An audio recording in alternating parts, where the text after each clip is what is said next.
everyone, welcome to Deep Dives with Dogs. The littler dog, the little dog, hurt himself, so he's inside right now. He's resting some, so it's just these two. But um, now on to the interesting fact, you could say.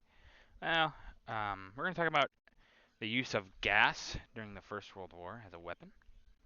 It's all started by Germany on April 22nd, 1915, with the use of chlorine gas. It's about a span of about 4 miles on the Second Battle of Ypres that they used it. Um, it's a pretty bad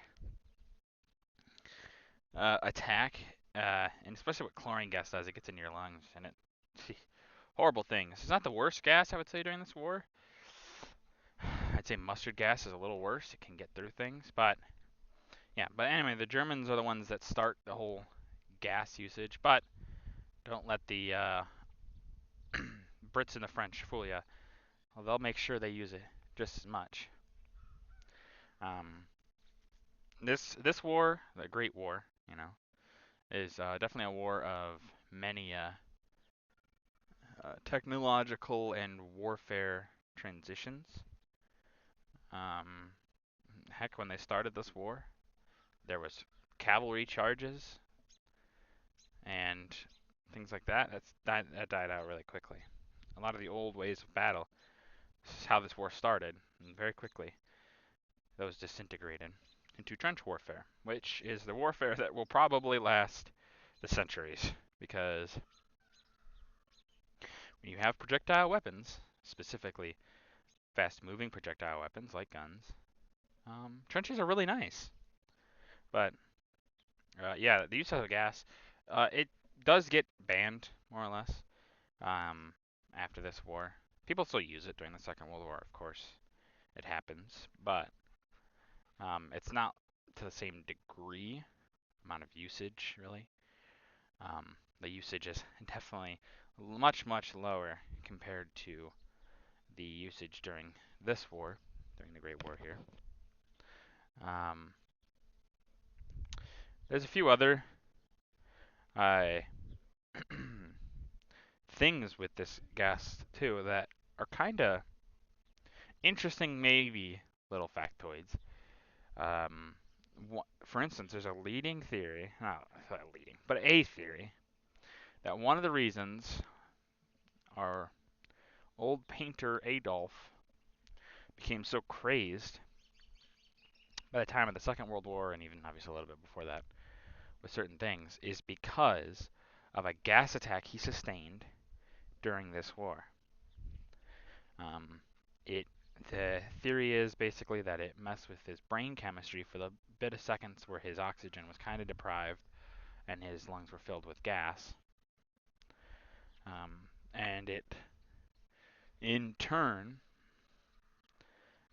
made him more crazy. A lot of the signs are there for more radicalization through gas, or through a significant brain injury in some regards. So it's very possible. Not to say, obviously, he wasn't still disliking of certain peoples before the war. He did. But something to remember at this time, especially, a lot of people did. It wasn't that uncommon. So his beforehand could have been lessened. Could have been like a very typical person of the time. And then through the gas, it basically accelerates that to its worst possible outcome, leading to a lot of the horrors that happened during the Second World War. But it's hard to say. The gas really messes up a lot of people. Um, that's why a lot of the soldiers that kind of get in positions of power later, they vehemently refuse to allow the use of gas in many situations because they know its effects. They hate it. It's awful. What it did to their friends, what it did to people they knew. Awful, awful stuff. And they don't want to have anything to do with it. But the First World War is definitely the example of, well, those in power, why would they care? Um,